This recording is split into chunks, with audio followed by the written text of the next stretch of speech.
Hello, hello, and welcome back to the Money Hungry Mama podcast. I am so excited because I have Mary here tonight. Mary, take it away.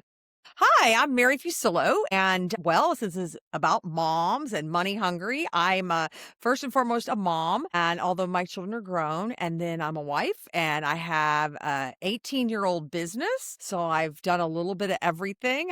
I'm in my about fifth career. So there is always time to be a career changer.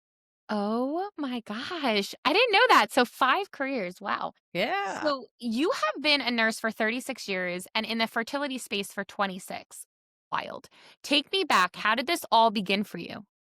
Okay. So one day, long time ago, no, seriously, I went to college, and when I got out of college, I had a journalism degree, and I thought I actually was very fortunate. I went to the University of Texas at Austin, and I got a job in San Francisco working on the newspaper. So I thought I'd hit the jackpot. Okay, like oh my! But the little caveat here was my job was as the assistant to the society editor, and she wanted me because I was a Texas sorority girl. I mean, we've all watched a lot of Alabama Rush TikTok, right? Okay, so that was not how it was back in the day.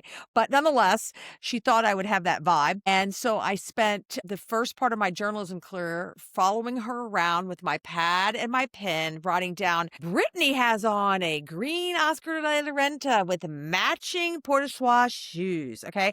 I had gone to the University of Texas at Austin and I was like a journalist and how could I be doing this? And I made like no money. So it was just, and so I didn't get out of that slump. And so I couldn't get out. This was in the 1980s. And seriously, women were relegated to the women's section. They used to call it the women's page or the lifestyle section. I couldn't make the leap.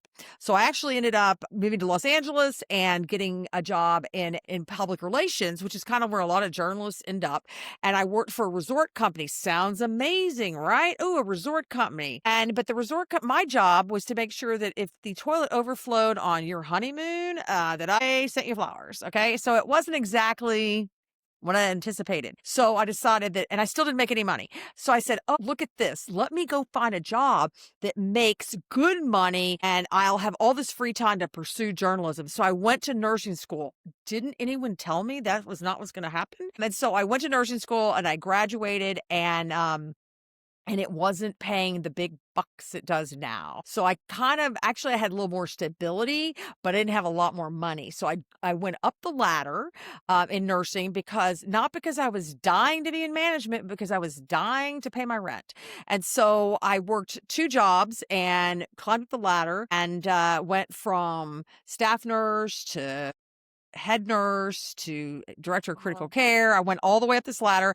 I found a husband, got married to him, and then I had twins. And I knew that I could no longer do this gig of work. I made good money by this time. Okay. So I was doing well and my career was okay. I didn't love it, but I knew I couldn't do this with these baby twins and a husband who traveled internationally for his job. So I actually had a friend of a friend met a reproductive endocrinologist on an airplane.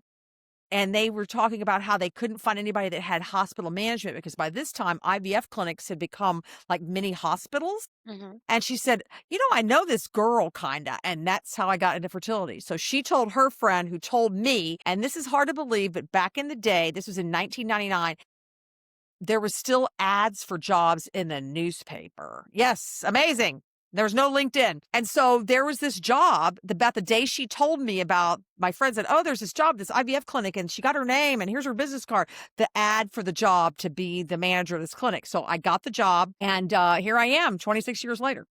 Wow. So, you're still currently working for the same agency? No, I went to work there as the kind of the manager and I caught it because I had all that management experience.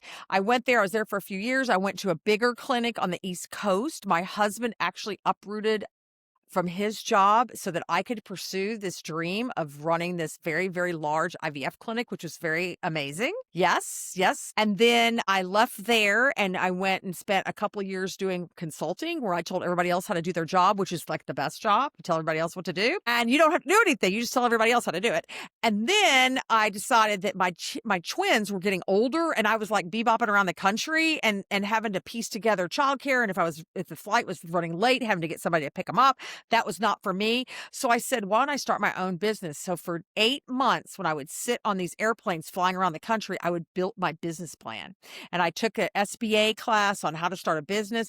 This is so long ago that you actually got a CD-ROM, okay, that you plugged in your computer and then you could build your business plan in it. Yeah, CD-ROM. And I started my business on August 14th, 2007, and we just had our 18th birthday. And here I am. I started the first business doing donors. So I do donor egg. I recruited egg donors, which is what I had specialized in at these IVF clinics. I started donor egg programs. Then we added surrogacy because we had a lot of people who not only needed an egg donor, but surrogacy. And once the whole same-sex marriage law passed, and all of a sudden this huge influx of people wanted to have babies with surrogates. Excuse me. And then we did a fertility consultants, which is for people that go, I don't know what to do, help me. And so we work with them individually to find them the right path. So that's my three companies. They're under the umbrella of Family Solutions International. And then there's the three companies underneath. And that's my story. Ow. I was about to be like, wait a second, you're definitely an entrepreneur. So I was like, did I get something wrong? No, I love this. Okay, so first off, incredible journey. And I love that it wasn't linear, like that you had to take all these different stops to get to exactly where you were going to be. So now you've helped over 7,500 parents and professionals. That's an insane impact. What's that feel like for you? Well, I am 94. Just kidding. No, you're not. It's been a long journey. You know what? I will say that some days, everyone gets a little discouraged about life in today's planet. And I keep thinking, but the one thing I got to do is help people be a parent. And the greatest joy of my life was becoming a parent. And I know a lot of women say the happiest day of my life is when I married my husband. Okay, it was a good day. It wasn't like the day after I had my children. So the day I had Yeah. them was not a happy day. I was like a mess. But the day after, when they wheeled in those bassinets and there they were, it was the best day ever. And I wanted somebody else to feel that. I Mhm. wanted them to know what it's like. And I loved every aspect of it, even though I look back now. My kids are 27. Okay. So it's been a long journey, but I will say parenthood never ends. Bigger kids, bigger problems. Yeah.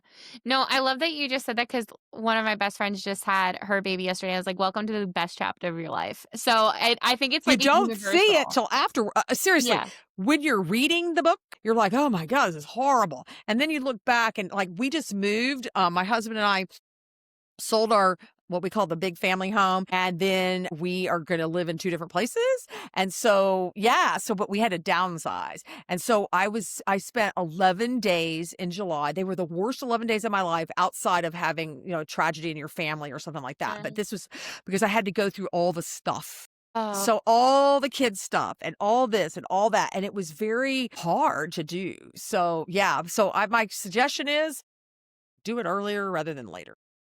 yeah. While they're still little, go through it You while you. don't need to keep that kindergarten stuff. Seriously, you don't want it. Yeah. Yeah. Oh my gosh, that's such a heart wrenching thing. Oh my goodness. What is the biggest misconception about egg donation or surrogacy that you wish more people understood? That it's not okay for egg donation, it's not adoption. You don't get the girl. Okay. So I have people that come in and go, okay, oh my goodness, look at Brittany. I want her. I want that, blah, blah, blah. And I'm like, but you don't get Brittany. You get Brittany's genetic traits, some of them. You don't get all of them. Yeah. You get some of them. And so that's a big misconception, especially with the same sex guys, because with women, and heterosexual couples, the women are looking for their stand-in. So they're looking for somebody who not only looks like them, but has a personality like them, comes from a family background like them, because this is their stand-in. With the same-sex couples, they're not looking for a stand-in. And because of the fact that, quote unquote, they're not attracted to women, they're looking for different things. Okay, so I find that they tend to look for what we consider the most traditional form of beauty. So the prettiest girl. That it's not necessarily it's the prettiest girl that's the most generic. Okay. So it's like it's not some exotic model on Vogue. It's like the pretty girl. And so they tend to gravitate that way without looking at any of the other characteristics. And Gotcha. so that's it. On surrogacy, I think the biggest misconception, which is really hard to say because I don't want to ever hurt anybody's feelings who uses a surrogate, is that it's not Susie Bake Oven. The surrogate has a lot of influence because of epigenetics, which is the signals that go through the placenta and as you're growing the baby. So these signals go back and forth between the person gestating the pregnancy and the fetus. And now they don't change your genes, but they can influence what is, like I'm just going to, this is a dumb example, but for instance, the shade of blue eyes you have. Okay. So they can't change it, but they can influence it. And the Mm. same thing, there's epigenetics is a fascinating field. I could talk for 4 hours on it, so you don't want that. But one of the things is it's not Susie Bake Oven. So it's not Yeah. a uterus is a uterus is a uterus. Yes, you want a uterus that's going to work and help you have this baby. But the other thing is you also got to look at the person behind the uterus. So Wow, I never knew that. that's why egg donation is such a Interesting. cool thing because the Yeah. person that grows the baby, so it's a heterosexual couple and the woman is growing the baby, she grows the baby. I mean, she influences this baby. This baby, it's like it doesn't have her genes, but she influenced it through epigenetics. And one of the things that's now come out about things is that all of us who've had a baby, we carry their DNA inside us forever. Wow. Yeah, so they can pull out the DNA if they wanted to go down that level. And the same thing happens with the baby. The baby not only has your DNA if you were had sex in the backseat of a Chevy and made a baby, but if you didn't, if you are the product of an egg donor pregnancy, then the baby still has the mom who gestated you circulating. Wow, Yeah, it's so fascinating. interesting. Yeah. Yeah. Oh my gosh, I'm really happy I asked that question. That is really, really interesting. You've also seen firsthand the emotional and financial hurdles families face. How do you help parents navigate those tough realities with hope still intact? The hardest thing for me is people that are just normal income. And let's say it's 2 school teachers, okay? And they're in a big metropolitan area, so they make a decent salary and they have summer jobs. But an egg donation cycle with an agency donor, even the lowest compensated donor, is gonna cost you thirty to $40,000. And so it's a lot of money for a crapshoot, okay? And then as the compensation rises, I'd say your average cute college girl or just out of college girl, her compensation is pretty reasonable. But then you get some people who are like divas and they want obscene, in my mind, obscene amounts of money and your average person can't afford it. So it becomes a thing where your pocketbook is able to get you quote unquote a better donor. I don't believe that, but it does come to with education. So we'll have highly educated donors. And I'm not talking to somebody who went to the University of Texas and then went to graduate school at the University of Arizona. I'm not talking about that. I'm talking to somebody who went to Harvard, Yale, Princeton, Columbia, or Mm, whatever. People pay huge money for that. Which I don't understand. I'm like, whatever." But I think they feel that, okay, we're yeah. very intelligent, et cetera. And I can understand this loss of your genetic connection to your child, but you don't the Columbia diploma does not come out with the placenta. Yeah. That's so true. Oh I my mean, gosh. seriously. And then I really panic about people. I think, "Oh my gosh, what happens if their kid is just mediocre?" Okay? I mean, Mhm. that's nothing wrong with that, but what if their kid doesn't want to be, doing the science fair and winning the prize at 7, that they'd rather, play kickball? I just worry Yeah. about what happens in those families when the child doesn't perform because my husband has a PhD in chemical engineering, so, like, he never made, like, a bad grade in his whole life. Wow. And so when our kids were, like, little kids and my husband thought, "Oh my god, they're gonna be geniuses in math because he loves math, okay? The 2 of them were like, "Really? Math?" So my daughter was so bad at math that she made a perfect score on the SAT and verbal, perfect score, SAT, verbal, okay? We're seeing scholarships in our future, right? I Wow. think she wrote her name on the page for the math portion, okay? So she goes to college, she did get a scholarship, she goes to college, and she has to take a math course, and she takes this course called Survey of Math, and every week they talked about a different math concept. So it's like, today we're gonna talk about algebra. The next week we talk about geometry. She still made a B. We were like, "Wait a minute." So you get the point? It's like the gene for math did not go to either of my kids. Yeah. Yeah. Crazy. Oh my gosh. All right, we're going to switch to business a little bit. So, Okay. owning agencies for nearly 2 decades, and that takes grit, especially in, Today's world. Growing a business is hard. What was the hardest lesson you had to learn as a business owner? I would say hiring people. I thought because I had always been a hard worker. I didn't realize what a hard worker I was until I got really old, and then I was like, "Man, I worked hard." But it's like I thought I could do it all, and you can't. Okay, and I just hated to hire people out. I hated to hire a bookkeeper. I hated to hire a marketing person. I hated to hire an assistant. But when I finally let go and said I can't do it all, because I was trying to run my family, a business, adding a business, and doing it all, which meant there was 0 time for me, but I thought that was okay. I'm like, "I am a business owner." My kids never knew that I'm sure they did. "Oh, mama came to every lacrosse game. Mom was at every concert. Mom was at everything." But then they'd go off and do their homework, and I'm busy working until midnight, okay? It wasn't until probably 2019 that I, like, saw the tea leaves and said, "This is ridiculous." And I started hiring people. I actually started making more money Wow. because it allowed me to do what I did best, I love and that. all the other junk that I didn't like to do, I gave to somebody else. But I will say the caveat is coming from a nursing background, and if any of your listeners are nursing, they were all shaking their heads going, "I know, I know, I know." Nurses are like, "Oh no, I can do it. No, I am good. I can do it." They think they can handle everything. And it's kind of bad form to ask for help. So Mhm. that was my thing. And once I did that, then my staff helps they do what they do, and then I do what I do, and we're all happy. Except this summer, I had somebody on maternity leave, which meant I was back to doing everything again almost. So it wasn't that great. But that was my biggest thing. Learn when to hire people. No, I think that that's such a great advice because I feel like, especially as an entrepreneur, you're almost nervous. It's like, it's like your other baby, and it's like, okay, will somebody care about this as much as I care about this? I'm gonna tell you right now, if the money is there, they're gonna care about it as much as you care about it. Well, I've always had women. I've been very diligent. I work in a female kind of business anyway. Mhm. I've always had women, and I always have had mothers. So I hire mothers because I wish that when I was a young mother that somebody had been willing to give me a flexible job that allowed me to grow my career, but also could be a mom.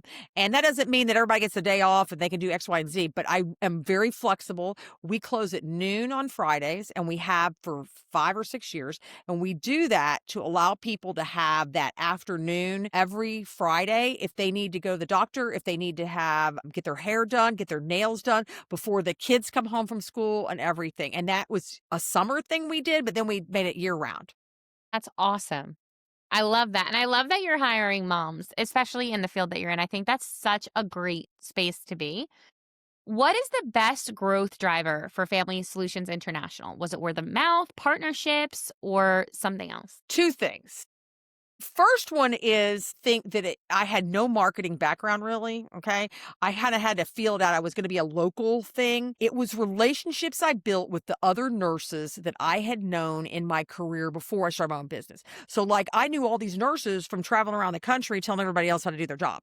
So, my first group of people that I went after was like, "Hi, I'm doing this egg donor agency. Don't you wanna use me?" And they were like, "Oh, okay." So, I had this nurse that I had met at a conference who was at NYU, and big giant, they do a lot. And at the time, NYU was not showing pictures of the egg donors. So they were basically asking people to just kind of go, here's your donor, like letting Yeah. somebody pick out your house for you when you're house shopping. You're like, really? And so she was like, I have so many people that get upset that they want to have more interaction with the donor. I'm going to send them to you. So my very first year in business, she sent me 50 people. Yeah. I mean, to this day, I'm like, shout out to Nancy, because if she hadn't sent those people, I would have still been trying. I mean, I made it that year. That was enough to just jumpstart my business because I started my business on $27,000 worth of credit card advances. And so I was able to pay back the credit card advances and start my business. I mean, the whole 9 yards. Okay. So a that was a big thing. second one was I was so cognizant of how expensive IVF was and all that kind of stuff. I never really wanted to raise my rates. And so I sat there kind of in the bottom. And it wasn't until a friend of mine who had been a big businesswoman, she'd been vice president of a giant company, said, you need to raise your rates because you don't want the people who go, they're the cheapest in town. You don't want to be the most expensive. You want to be below the most expensive. So I raised my rates. Okay. All of a sudden, it's like, if you build it, they will come. Number one. And number two, all of a sudden I had all this money that I've been panic about to hire more people. So I was able to increase my volume by raising my rates, not like doubling them, but enough that afforded me after a couple months, oh, I can hire somebody else to take that volume in. Wow. And I love the fact that your past business relationships helped you with your new business venture. And I think that is something to note, like that you met Nancy and Nancy was the reason you got your first 50 people. I just think that it all comes down to networking, guys. Networking is seriously so incredibly important. So you also host the Explanation pod. Explanation. Yes. Yeah. Why do you feel called to start it? And what do you love about connecting the people that way? Well, first of all, I had this wild hair that I did not have enough education, and so I decided to go back and get a graduate degree in bioethics. My field is so filled with kind of the ethical pitfalls that we go on for an hour about that I wanted to be able to have the educational tools to kind of deal with them. Just as a sidebar here, one instance is like, how old is too old to have a baby? So if somebody comes to me and they're 63 and they want a baby with an egg donor and a surrogate, what's my response going to be? Okay. So without being on the front page of the New York Times for discrimination. Well, I found out when I was starting the podcast, I was like, so I got the degree and I was like, I slogged through it. It was hard. It was like a lot of papers and a lot Mhm. of like Aristotle. And I didn't think about that. I didn't know you got to read all this junk and a lot of philosophy, but I did end up really liking it. So at the end of it, it's over with. And I realized that I did not want to become a bioethicist in the traditional manner, which is the fact that you work in a hospital and they have ethical issues and they come to you and go, what do we do? This ethical issue. And you're like, oh, let's ponder this.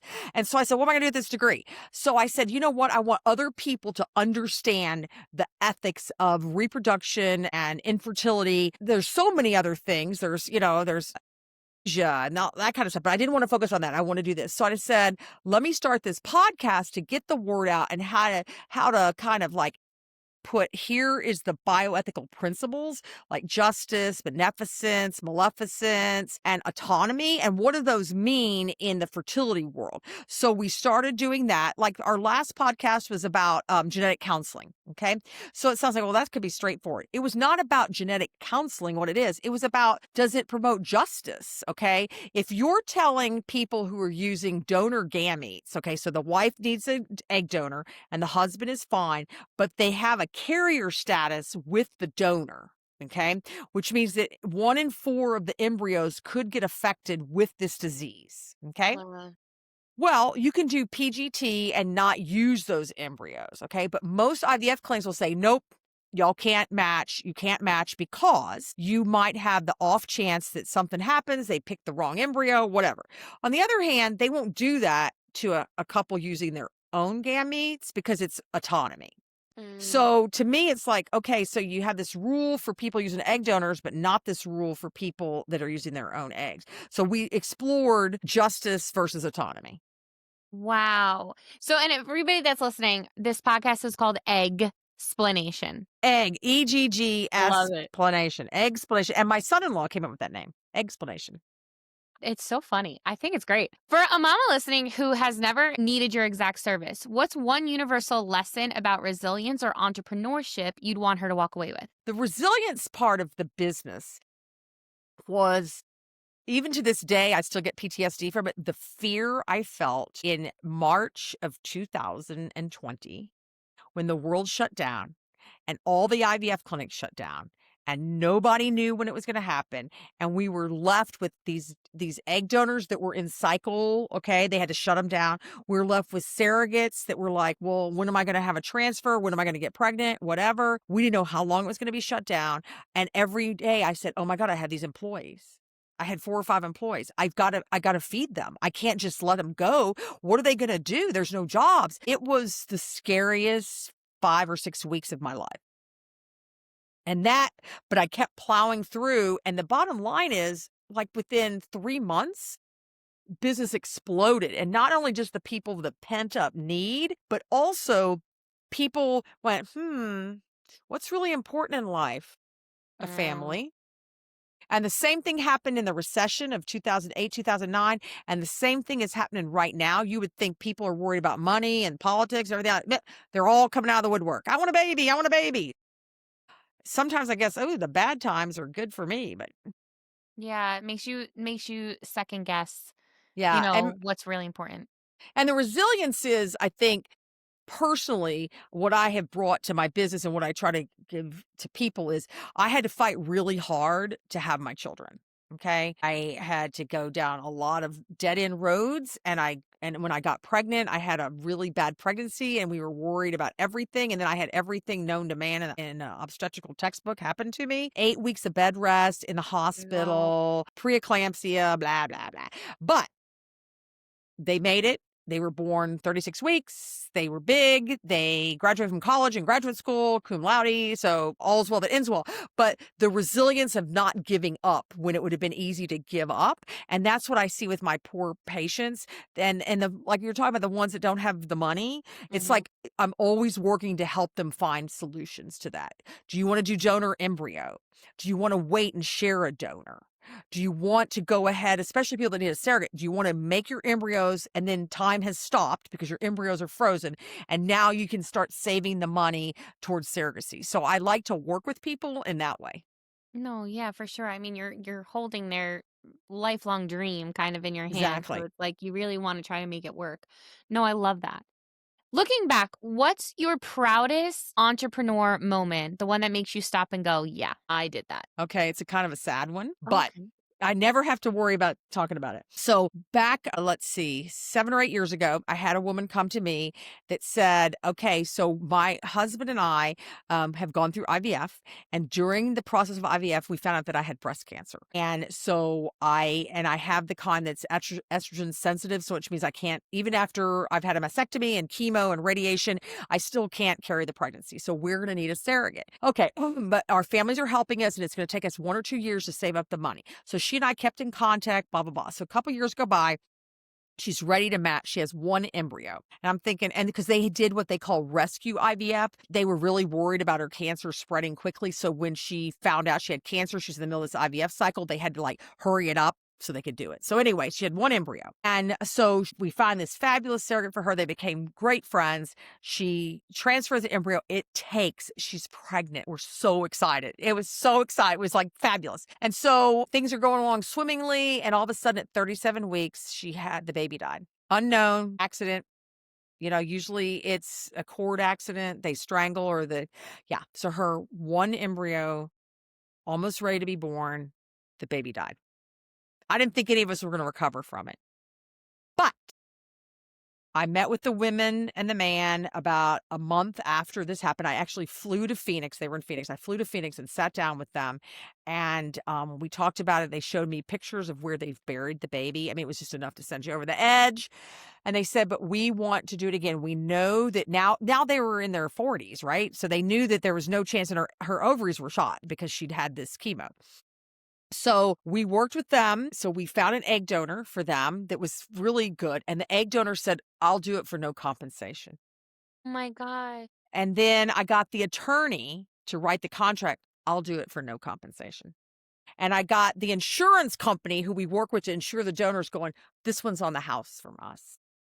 And we got the psychologist to say, we're good.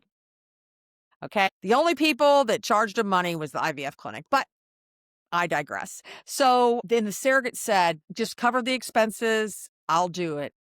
So they transfer the embryo and they ended up with a beautiful baby. And it was a long pregnancy. We're all like freaking out. And they had the baby. And every year at Christmas, it's been like 4 years, we get this gorgeous card. And she writes this note on the card saying, "Without you, I would never have had this fabulous gift." And I keep it. We have a giant bulletin board in my office with all our baby pictures on it. And it's the proudest moment of my professional career. Oh my gosh. Ooh, Yeah. I'm gonna need this. So I've helped a lot of people, but that one always gets me because we brought it takes a village, and it did take a village. Don't worry, the whole office cries when our Christmas card comes. I'm serious. "Ah, the card came today. Oh my goodness." Right? And that's just one of I mean, I don't have anything that deep, but some of the people that we've helped have just been it's been, mind-boggling. I've had friends of mine that I've helped have babies, which is very special for me to help them have babies because they're my friends and I help them. Yeah. But that one was the most special because they had spent all this money already on their surrogate. I mean, they didn't have Yeah. any more money left, okay? And for everyone to rally and say, No, "We're gonna help you." you give me such faith in people after this Okay, for like a conversation. nanosecond these days, but hey. 1 nanosecond can turn into 2. That's right. Yeah. So that's why we do it. I will say, as my business has been taken over by private equity, and which I was going to write my dissertation on the invasion of private equity into healthcare, but I got sidetracked and didn't write that same thing because I think it would have made me sick every day.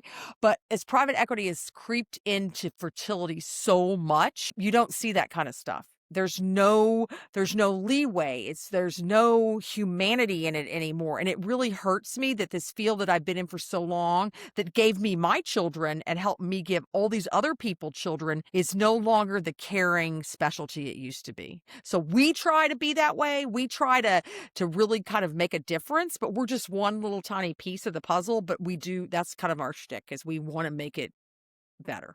Yeah. No, I love that. I love that. I love what you do. I think, you know, when we talk about I'm still crying about You're this. still crying. Oh my God.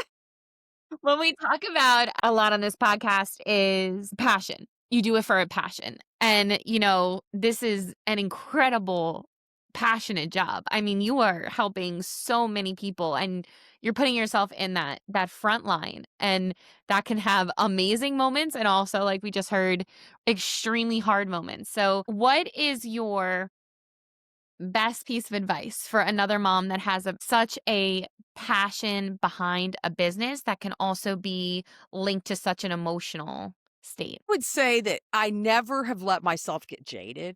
Now, don't get me wrong. We talk about people behind their back, okay? Don't get me wrong, okay? No. Love the honesty. Yeah. Okay. We have a sign in our office that says, "What fresh hell is this?" Okay. So, because you name it, it's not all rainbows and ponies. Okay. Mhm. Sometimes it's like, really, these people do not need a baby. But for the most part, I would say learning that not every day is being first chair of the violin in the orchestra.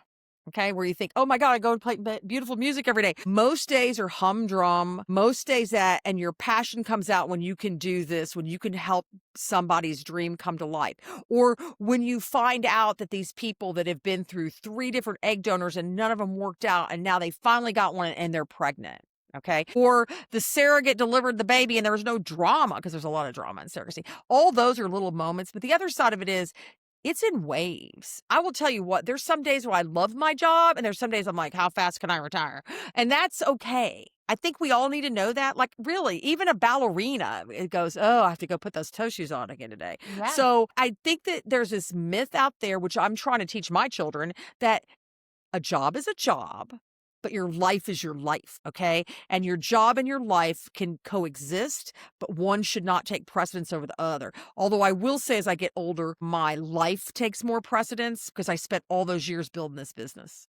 Oh my gosh, I love the honesty behind that. And I think that is so great to hear that even in such a field where I mean, I talk about, helping people chase their dreams, but you girlfriend, that's a different kind of dream. That's an incredible dream. And I just think like to even know that in doing something you love so much, there's still the roller coaster of oh my gosh, there's great days, there's bad days, I just think that is such a nice stamping to remind everybody because I think sometimes especially listening to other people or watching the Instagram highlight reel, it's like, "Oh my gosh, they're living the best life having this job." No, like, there's so much work that goes into whatever job you're gonna pursue, whether it be that 9 to 5 or start your own.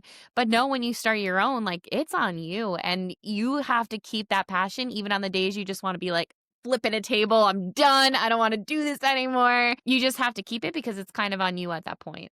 Yeah, 2 weeks ago, 3 weeks ago, I was in Canada. My husband and I went to Canada to visit some friends. They had a house. They'd bugged us for years to come visit their house. And when you live in the South, you live in Houston, Texas, and it's like a zillion degrees and 100% humidity, you're like, I'm going to Canada.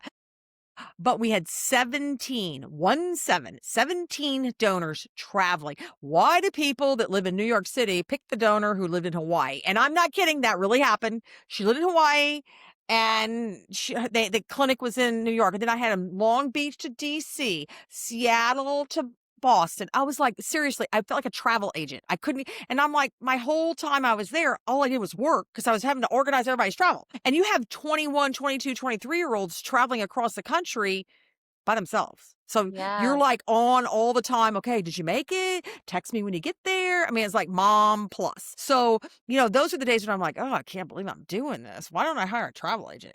So Yeah, yeah, that's what you should do. yeah, Well, no, I mean, the thing is, don't forget, I'm just gonna remind you in case you didn't know, travel agents are completely free. You don't actually have to pay them. They would just get money for the trip. we have thought about it, but that was the worst. And then my person who loves travel, she loves to book travel. Like she lives for it. Like I don't see why. She loves opening up she's on maternity leave. Well, that's the one. Yeah, thanks a lot, right? So That's she the goes, one "I that wants knew it. when I made all those matches that they were all gonna happen during my maternity leave, so I'm sorry." Oops. I mean, I should say I had this, like, huge spreadsheet. I Okay, love it. her flight leaves at this time. This one comes at this time. I love it. Oh my gosh. What does being a money hungry mama mean to you? Being a money hungry mama means to me that my number one reason I went to start this business, I wanted my children to have a great childhood and a great going to college experience. So I wanted to make sure that I could finance it. The other thing is I wanted to make sure that my husband and I could finance our retirement. And I like nice things. So while I was never been greedy, I built my business on a model where, okay, this is how much it costs to do all the things to get a donor. And now I'm going to build in a profit margin versus I'm going to charge $100,000 and that's what I'm going to charge. I did it from how much does it cost plus where's my profit. And then that's what I charge people. So we've always had a decent, even though when I raised it, we were still competitive, but it was an honest number. And so that to me is, I never wanted to become the biggest or the best. And I actually had a partner for a short minute, didn't last very long. And her goal was to be the biggest. And mine was like, no, this is my job to make sure I can send my kids to college and that my husband and I have a nice life and I can go on vacation. Yeah. Yeah. I think that's also important to note too, because we've had people come on here that have partnerships. And I think the 5 and 10 year goal should be very similar if you're going to be in a partnership with somebody, or that can get really rocky really fast. I mean, don't get me wrong. My business makes 7 figures. Okay. So, I mean, it's like we do well, but Yeah. I didn't want to be 9 figures. Yeah. No, no, no. Yeah. First off, congratulations. That's a huge accomplishment. And I think it's like really nice to hear that from everybody that's listening here because we have some moms that this is their day one. They just found this podcast today, found you. You are the first person they're listening to. What would you say to her? I would say having your own business, bad, good, and is so much better than working for the man. Every day of the week, it is so much better. You work more, but you also have a greater sense of accomplishment. And I know that a lot of people end up working for someone else the rest of their lives, and that's okay. My husband did. He did for his entire working life. He worked for someone else. But my personality was such that there's no way. I mean, I always knew I was, any day they're going to come get mad at me because I'm doing it my way. And so doing it my way has made me fairly well off. So I think that you will never regret starting your business, but you really have to have a plan. You can't go into it willy-nilly. You have to have a plan and you have to have the backup. My backup was $27,000 worth of credit card advances. I wouldn't recommend that, but that's how I did it. Yeah. Yeah, no, that is such a great piece of advice. Thank you so much for sharing that. And Mary, where can our listeners support you? Well, they can listen to my podcast, The Explanation Pod. I'm on Instagram, The Explanation Pod, or Family Solutions International. That's a long name, FamilySolutionsInternational.com. And that's where you'll find all three of our businesses. So if anyone has some fertility questions or they don't know which way to go, they can find us there. There's the three companies are all there. We'd love to have them visit us. Thank you so much for being on here today and sharing your wealth of knowledge. Thank you.